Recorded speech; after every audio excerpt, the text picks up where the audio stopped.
Hello and welcome to another RuneScape 3 update video. Now this one's going up a little bit later today. I've been out all day at my girlfriend's house, so I've kind of struggled to get anything done, but I was quite intrigued actually. Straight up in the game news is the Node on Front announcement trailer. Now I've just watched the trailer just because I don't know if it's a breach of copyright or something. I'm not going to show the trailer. The notable thing, coming July the 26th. Now what it does say is that this is the first battle of the Elder God Wars, and this boss is going to need 92 Slayer to take on. Other than that, it doesn't say any recommendations or anything like that, so it'll be interesting to see what does come up, but I'm very excited for that. And the fact that it's out next week is probably going to mean that we've got a bit of a longer video coming up for the update video. Anyway, going on from Elder God Wars, we also have RuneScape on Steam on Mac, which is really cool. Whilst I know that most people that play RuneScape don't use Macs, I know some people do, and so, you know, just getting it out there on all platforms that they can is just a really positive outcome for Jagex and for RuneScape. Steam DLC, what on earth is this? So, can you believe it's been over 8 months since we launched on Steam? Actually, that's pretty crazy. I didn't think it had been that long. So, it looks like they're going to be bringing out some DLC packs that you can buy through Steam, such as a month of membership, the Beastromancer's Staff, 15 Treasure Hunter keys. Oh, so these are different packs. So the Tea Time Starter Pack, the Tea Time Standard, which is 3 months membership, the Outfit, 50 keys, and the Orchestral Collection. And then Tea Time Max Pack, which is 12 months of membership, just a load of stuff. So they're bringing out DLC, which you can buy through Steam, which is interesting. I'm not too sure why they've done that, because you can always buy stuff just through the client in general, but yeah, Prime Gaming on the 20th of July, which is tomorrow. The Prime Gaming rewards will be switched up for the summer. You'll be able to redeem not one, but 2 great drops, 7 days of RuneScape membership and Clink the Crab Pet, plus an Umbral chest. To redeem both drops, just link your RuneScape and Prime Gaming accounts and get ready to claim them when they go live tomorrow. You'll have until the 24th of August to get your hands on them, so that's plenty of time to redeem those, which is nice. And that's kind of it for this week. Now, patch notes, I'm interested to see what's... I was just about to say, I bet there's something about Davendale in here. So the improvements that they have made to Davendale is they've reduced the sensitivity of the rotation of the mobile camera, which is an experimental feature, and they're looking for feedback. So if you do happen to go through Davendale, do check that out and see how that is. They've also added extra movement marker between Davendale's beach and forest to help new players find their way, which is really good. Getting new players not stuck is pretty much game design 101, so you know, you want to make it a bit challenging, but you don't want it to the point where players who have just loaded up the game like, where the hell am I going? Fixes, tapping out of Davendale's dialogue cutscenes will now skip to the end instead of restarting the cutscene. Spacebar warriors are going to love that one. Players will now be reminded how to advance to the next page of dialogue when speaking to an NPC for the first time and during Davendale's first cutscene. Adjusted the minimum and maximum camera zoom values during the Davendale tutorial to prevent players from getting their cameras stuck in unwanted angles. Values will return to normal upon arrival in Berthorpe, and villagers will no longer cheer during character creation if the Davendale tutorial was skipped. Okay, mobile improvements. They've adjusted the brightness of bloom effects inside the Warforge, interesting, and increased the area users can tap to send a message on the small chat layout. I am considering going onto my mobile and finding some software to record so I can test these out. If that's something you're interested in, let me know down below and I'll certainly get on and do that. Other fixes, they've updated the appearance of the unable to retrieve poll data error window visible in the community tab. The quest list will no longer over truncate the longer quest names on mobile. Tapping back on either the treasure hunter or marketplace interfaces should now correctly push you back towards upgrades and extras, which is great. Fix an issue that was blocking access to the quick action bar and the combat settings on the HUD. Span tapping on newly opened menu interfaces will no longer close them, and users' names and titles will now display correctly on the home menu. The user interface is now possible to save different font sizes for the chat window on PC and mobile. Brilliant. And the group invitation window now has an X button to close it. Fixes, the achievement banner will no longer appear if the chat window is open. Cool, what else have we got? So, some other improvements graphically updated the Seren Crystal, Dark Crystal, Iorwerth Warrior, and Iorwerth Elite Warrior cosmetic outfits, which I believe all came from the last Yak Track, which I think is over now, is it? You will now receive a warning message when attempting to use a dwarven tool in resource mode on a divine location while the shared knowledge buff is active.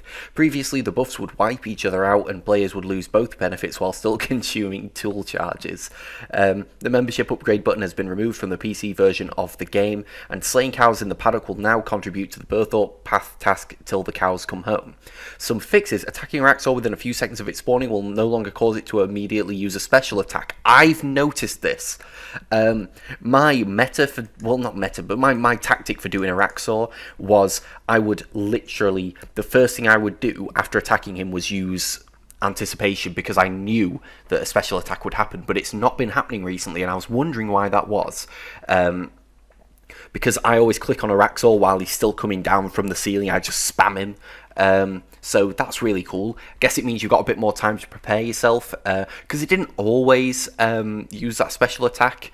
And then another one, it was just such a pain. But if you timed your anticipation right, you could get both the special attacks. Like, say if you did the cleave and then the one where he webs you up, you'd get both of those sort of free from those with anticipation. But yeah, made graphical fixes to the Kadan and Heffin Ranger outfits.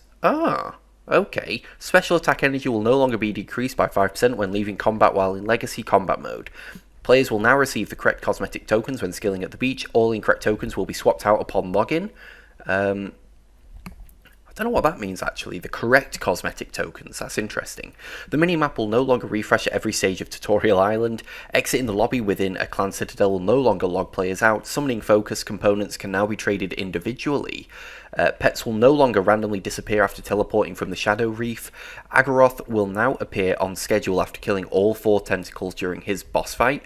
The Gnome Ball referee has had a stern talking to about stealing players' personal Gnome Balls and will now reclaim after they leave the pitch. Oh man. There's a lot of fixes here, isn't there? Players are now able to equip weapons after teleporting from the Gnome Ball field.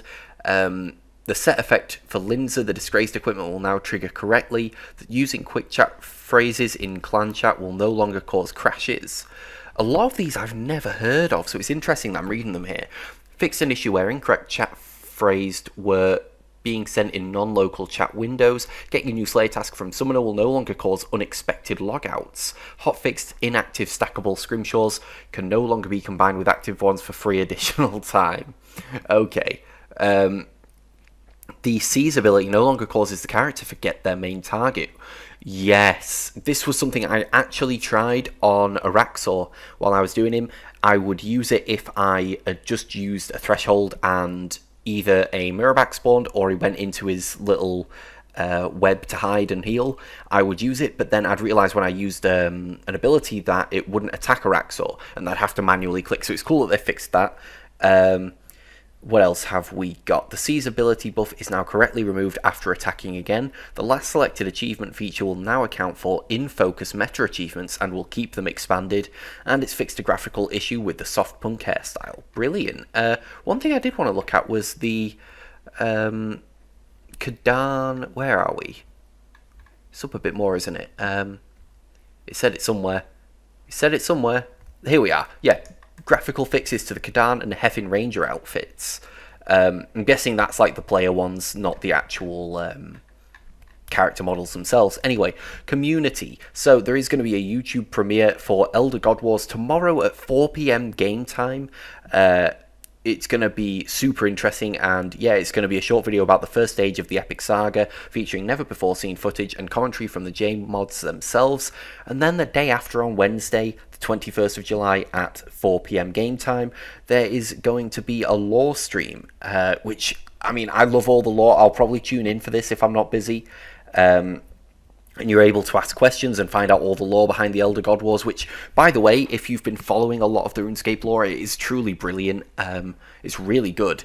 Let's see, RuneTube, ever wondered how far you could get on just one bond? Well, Laser Shark has a new series dedicated to finding out. You can watch episode 1 of 14 Days of RuneScape Experiment below.